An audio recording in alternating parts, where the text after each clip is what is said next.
them. And we went hardcore. 17,000 people tuned into my Periscope, and it was the rallying call. And again, it was like a call from God. Ali, do this, and I got your back.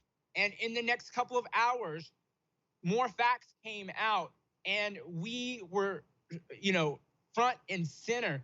And people started putting me in touch with families. Crying mothers started calling me, DMing me, save us, save our families. And I realized I was not going to let, I'm getting chills right now. I was not going to let what happened to the boys at Duke, the Duke lacrosse team, happen to these boys. And a lot of people are like, well, Ali, they were proven innocent, and they still can't get jobs, and it still affected their career, and they still, some of them got kicked out of college. So I wasn't going to let that happen. I said, this is a battle that is going to involve vindicating them, fighting aggressively for them, getting people fired, and suing people. And I was the first person in the country to suggest this was the way to make this stop. Punch the left in their nose. And, that's what ended up happening. And we're so happy to be a part of that process. We were the only people who collected the digital forensic evidence needed to aid them in these lawsuits. So I was very happy. We had a viral hashtag, verified bullies, and then that allowed us to launch verifiedbullies.com, where we're still keeping track of this data. We verified the data. We deduped it.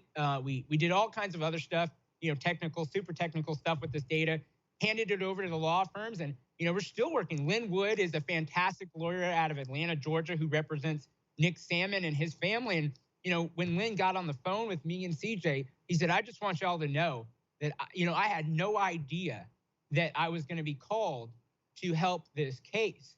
And he said, but I was following you two on Twitter. What you guys were doing was saving the country. And that was really humbling. Here's one of the top, libel attorneys in the country who had no connection at all to Kentucky or this family.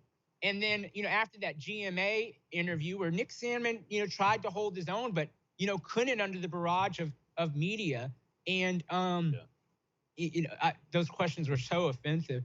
And Lynn was like, you guys, did this. And I said, after Kavanaugh, we have to take everything seriously. We're all up for grabs. It's, the media is anti-white.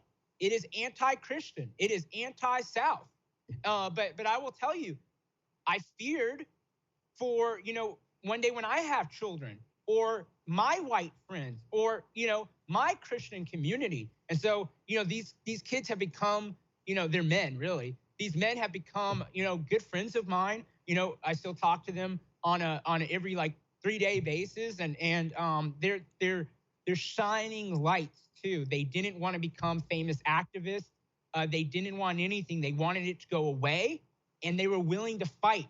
And I've never seen this spiritual and emotional maturity out of a group of people. These people were called to do this suffering for all of us, that we might start changing the country. And so we're really excited about that.